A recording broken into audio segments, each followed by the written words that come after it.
આપ સૌ પ્રેસ અને મીડિયાના મિત્રોનું આજની આ પ્રેસ કોન્ફરન્સમાં ખૂબ હૃદયપૂર્વક સ્વાગત કરું છું. અમારા સાથીઓ આદરણીય ભાઈ શ્રી મનીષભાઈ દોશી, ભાઈ શ્રી અમિતભાઈ, ખાસ આપના સાથે આજે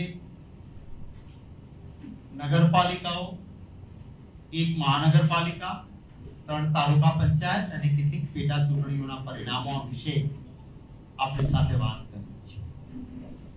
આજે જે ચૂંટણીઓ યોજાય છે એની સમીક્ષા કરીએ તો આ જ ચૂંટણીઓ 2018 માં યોજાઈ. 2018 માં જ્યારે આ ચૂંટણીઓ યોજાઈ ત્યારે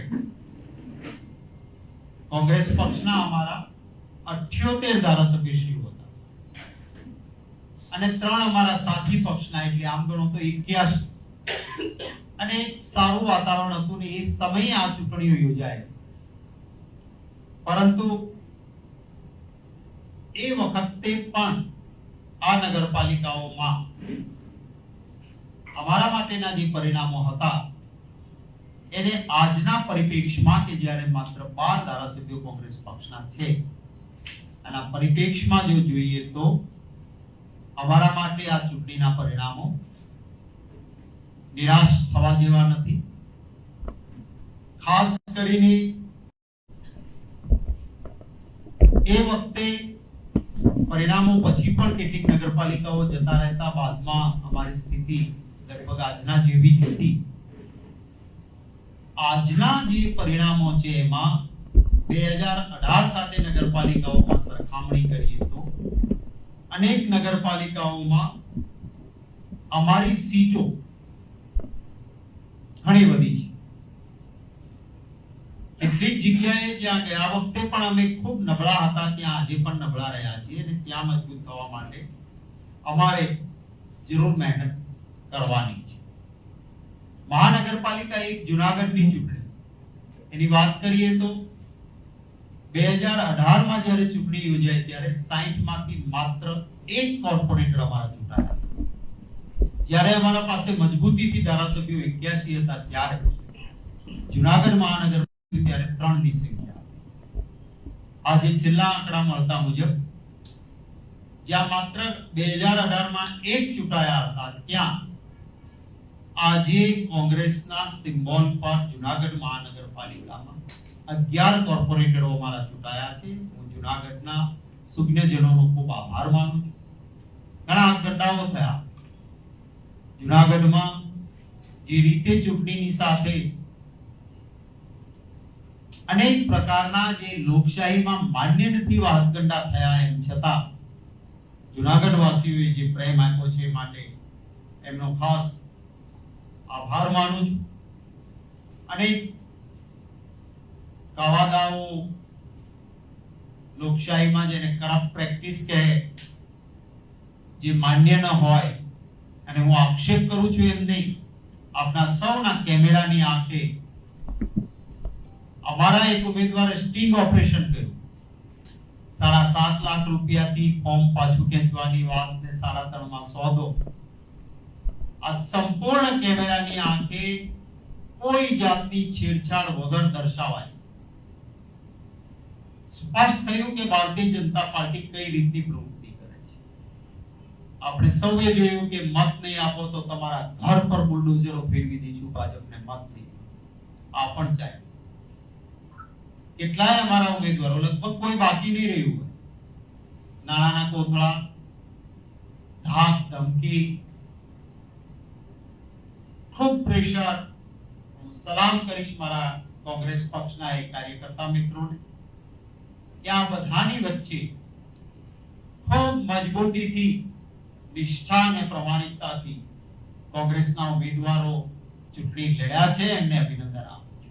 એવું કહેવાય છે કે હાર કે જીત કરતા ઓન ધ રાઈટ સાઈડ, સાચી દિશામાં મક્કમતાથી તમે ઉભા રહો એ જ મહત્વનું છે. અને આ બધા ઉમેદવારો મારા માટે ઉભા રહ્યા, એને અભિનંદન આપું છું. કેટલાક મિત્રોને વિનંતી છે કે આપ જૂનો ડેટા પણ થોડો એનાલિસિસ કરજો. જ્યારે અમારા 78 ધારાસભ્યો હતા ત્યારે પણ જાફરાબાદમાં અમે 0 હતા, આજે પણ અમારી પરિસ્થિતિ એ થઈ છે એનું દુઃખ છે. લાઠીમાં માત્ર 3 હતા, આજે પણ પરિસ્થિતિ ખરાબ. ચલાલા હોય આવી જગ્યાએ ગયા વખતના પ્રમાણમાં વધવા જોઈએ નંબર એ વધ્યા નથી, પરંતુ ગયા વખતે બહુ સારું હતું ને આ વખતે ખરાબ થઈ ગયું છે એવી પરિસ્થિતિ નથી. માંગરોળ અમારા પાસે હતી, આ વખતે કાટોકાટની લડાઈ થઈ, લગભગ સરખા છીએ ને 4 બીજી પાર્ટીના છે એ પરિસ્થિતિ થઈ. ચોરવાડમાં પરિણામ નથી આવ્યું, એનું જરૂર રંજ છે અમને. કેટલીક મેં કહ્યું ને જૂજ અમે જીત્યા હતા, એમાંની કેટલીક અમારી જીતેલી હતી. દાખલા તરીકે ધાનેરા હોય તો એની ચૂંટણી આ વખતે ના આવે. બનાસકાંઠા કોંગ્રેસ જીતે એમ હતી, એમપી અમારા છે તો બનાસકાંઠાની ચૂંટણી ડ્યુ હોવા છતાં બનાસકાંઠાની ચૂંટણી ના આપી. એટલું જ નહીં, જિલ્લાના 2 ટુકડા કરીને પોલિટિકલ ડિસિઝન, ત્યાંના લોકોનો આક્રોશ ફાટી નીકળે એવી પરિસ્થિતિ. 2-3 નગરપાલિકા જે અમારા પાસે ગયા વખતે હતી, નગરપાલિકા સામાન્ય રીતે સ્થાનિક મજબૂત નેતાના આધાર પર છે. અને એ રીતે જોઈએ તો અમારા રાજુલામાં અમરીશભાઈ ડેર હતા, એ અગાઉ પણ ત્યાં નગરપાલિકાનું રાજકારણ કરતા જીતતા ના કારણે હતી. આજે અમરીશભાઈને ભારતીય જનતા પાર્ટીને જરૂર લાગી, છેતરીને લઈ ગયા. માણાવદર, વંથલી અને વિસાવદર અમારા 2 ધારાસભ્યો જવાહરભાઈ ચાવડા અને હર્ષદભાઈ રીબડિયા એ બંને ત્યાં ગયા વખતે હતા, આ વખતે નથી. એટલે આવા સંજોગો પણ જ્યારે સમીક્ષા કરીએ છીએ ત્યારે જરૂર હું આપને કહેવા માંગુ છું. કેટલાક મિત્રો સતત એ વાત હું જોતો હતો કે ટીવીમાં ચાલે છે કે ઉત્તર ગુજરાત જે ગઢ છે ત્યાં કોંગ્રેસનો સફાયો થયો. સિદ્ધપુરની તાલુકા પંચાયતની પેટા ચૂંટણી હોય તો પણ અમે જીત્યા છીએ. જે સફાયાની આપ વાત કરતા હો તો ચાણસ્મામાં ગયા વખતે માત્ર 2 સીટ હતી 2018માં, એમાં વધારો થયો. હારીજમાં માત્ર 3 સીટ હતી 2018માં, એમાં પણ વધારો થયો. આ રાંધણપુર સ્વીકારું છું કે રાંધણપુરમાં અમારી બહુમતી હતી, એ અમે આ વખતના પરિણામોમાં નથી આવ્યું. પરંતુ ખાસ કરીને પત્રકાર મિત્રોને પણ વિનંતી કરીશ કે થોડી ઇન્વેસ્ટિગેટિવ જર્નાલિઝમ કરજો. જે ભારતીય જનતા પાર્ટી સામાન્ય રીતે મુસ્લિમ બિરાદરોને એમ કહે કે મત તમારો ન આપતો અમારી મતપેટી વપરાશે, આ વખતે એ ભારતીય જનતા પાર્ટીએ ઠેક ઠેકાણે ટિકિટો તો આપવી પડી, પણ કેવાને આપી એનું જરા વિશ્લેષણ કરશો તો ખબર પડશે કે કેવા એમના ઉમેદવારો મુસ્લિમ બિરાદરોને એમને ટિકિટો આપી હતી. એનો થોડો ઇતિહાસ ચકાસશો તો ખ્યાલ આવશે. કેટલીક જગ્યાએ અમારે સ્ટ્રેટેજીના ભાગરૂપે અમે લડીએ તો ભારતીય જનતા પાર્ટીને ફાયદો થાય એવું લાગ્યું. ત્યાં સ્થાનિક આગેવાનોએ કહ્યું કે અહીંયા અપક્ષ પેનલ આપણા સમર્થિત થાય છે, ત્યાં અમે એને સ્વીકાર્યું. કેટલીક જગ્યાએ લાઇક માઇન્ડેડ પાર્ટીઝ સાથે ગયું. કુતિયાણા અને રાણાવાવમાં અમારા સ્થાનિક મિત્રોએ ખાસ વિનંતી કરી કે જો આપણે લડીશું તો ભારતીય જનતા પાર્ટી જીતી જશે, આપણે નહીં લડીએ તો ભારતીય જનતા પાર્ટીને રોકી શકાશે. એમની વાતને સ્વીકાર કરીને રાણાવાવની કુતિયાણામાં અમે ઉમેદવારો રાખ્યા હતા. એ અમે છેલ્લે સ્થાનિક લોકોની લાગણીને માન આપીને અમે જતું કર્યું. આકલાવમાં કોંગ્રેસ પક્ષ સમર્થિત પેનલ બહુમતીમાં છે, 14 એ ચૂંટાયા છે અને ભારતીય જનતા પાર્ટીના માત્ર 10 ચૂંટાયા છે. બાવળામાં ગયા વખતે અમારી પરિસ્થિતિ માત્ર 2 ની હતી. આજે ભાજપ અને કોંગ્રેસ લગભગ સરખા છીએ. 13 કોંગ્રેસ, 1 અપક્ષ અને 14 ભારતીય જનતા પાર્ટી. તમામ જગ્યાએ ગયા વખતના કમ્પેરિઝનમાં પરિણામ નિરાશાજનક નથી. આ જરૂર હું કહીશ કે હજી અમારે શહેરોમાં, ગામોમાં, વોર્ડ, પેજ સુધી સંગઠનને જે મજબૂતી આપવાની છે એ કામ અમારે બળવત્તરતાથી કરવાનું છે. અમારા સિનિયર આગેવાનોને નગરપાલિકાઓના સંગઠનની જવાબદારી સોંપી હતી. જે મિત્રો ગયા એમને અભિનંદન આપું છું કે એમણે નગરપાલિકાઓમાં વોર્ડ સમિતિઓ, નગર સમિતિઓનું સંગઠન બનાવ્યું. પણ આટલાથી સંતોષ નથી માનવાનો. નીચે સુધી સંગઠન વધારે મજબૂત બને એના માટે અમારે મહેનત હજુ કરવાની છે. મિત્રોનો આભાર.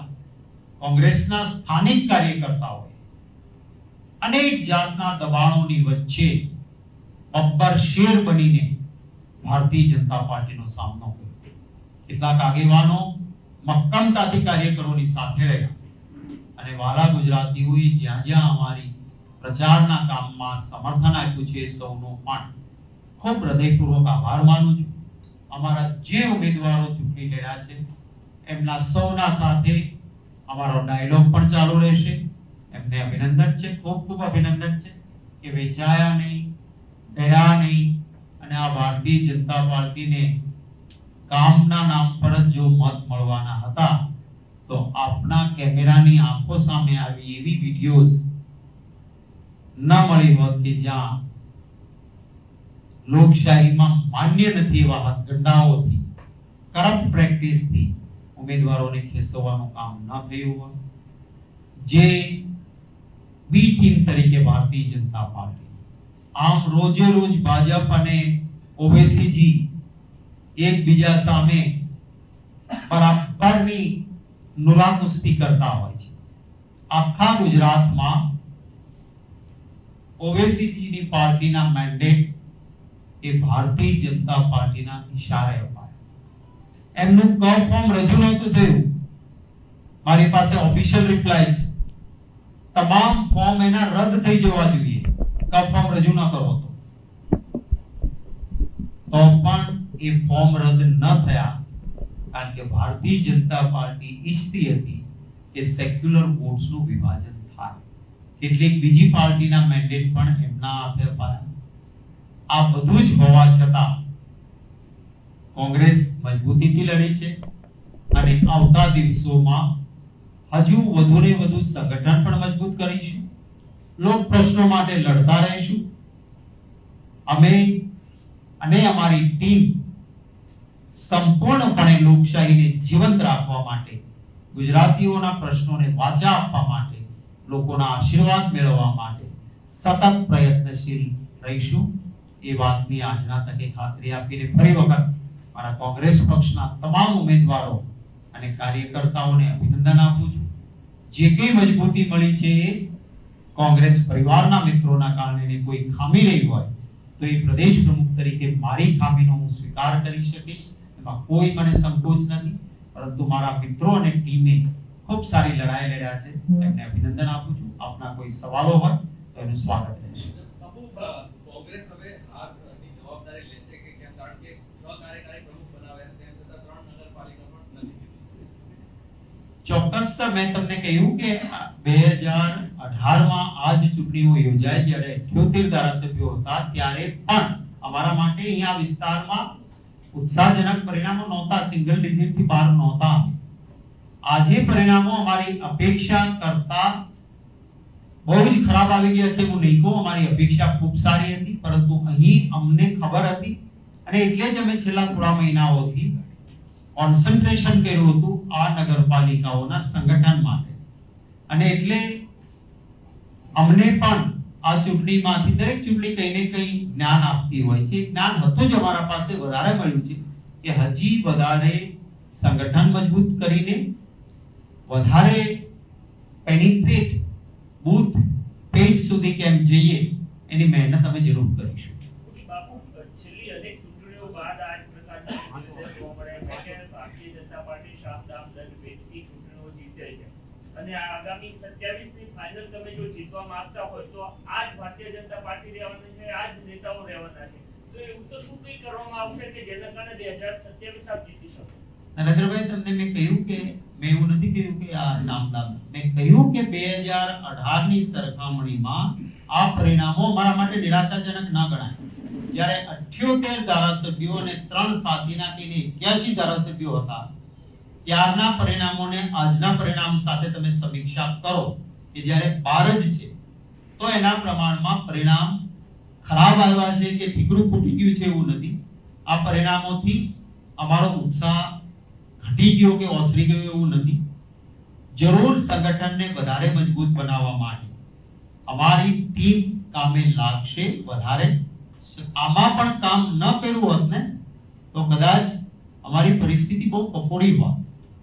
પરંતુ કાર્યકર પ્રોત્સાહિત થયા, અનેક મોરચે લડ્યા છે કાર્યકર, અને આવતા દિવસોમાં જ્યારે આ મજબૂતી કરીશું તો 2027 દાખલા તરીકે દિલ્હીમાં ચૂંટણી થઈ કોર્પોરેશન, તો આમ આદમી પાર્ટી જીતી હતી હજી થોડા સમય પહેલા જ.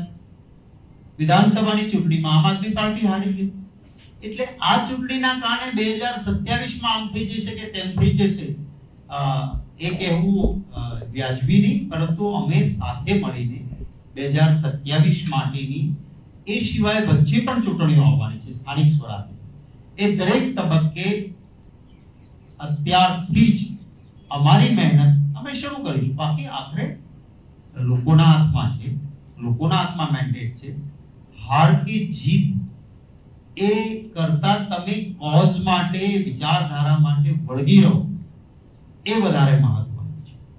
બાપુ, આપણે ચૂંટણીના જે મતગણતરી લઈને કોઈ ભાજપ કે અન્ય પાર્ટી વિરુદ્ધમાં કોઈ ફરિયાદ કરવાના હોય અથવા કોઈ ફરિયાદ બાબતે કંઈ છે કોઈ કરે? એ સ્થાનિક ઘણી બધી જગ્યાએ નાની મોટી ફરિયાદો આવી છે, સ્થાનિક રીતે એમણે કરી છે.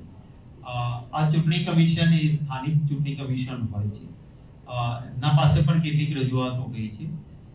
જરૂર અપેક્ષાઓ એવી પણ છે કે કેટલીક વસ્તુ નજર સામે આવે છે, જેમ કે 500 રૂપિયાની નોટોની ગड्डीથી સીધા પૈસા વહેંચાતા હોય એની વિડીયો આવી હોય તો એમાં ક્રિમિનલ કેસ તરત બનવો જોઈએ.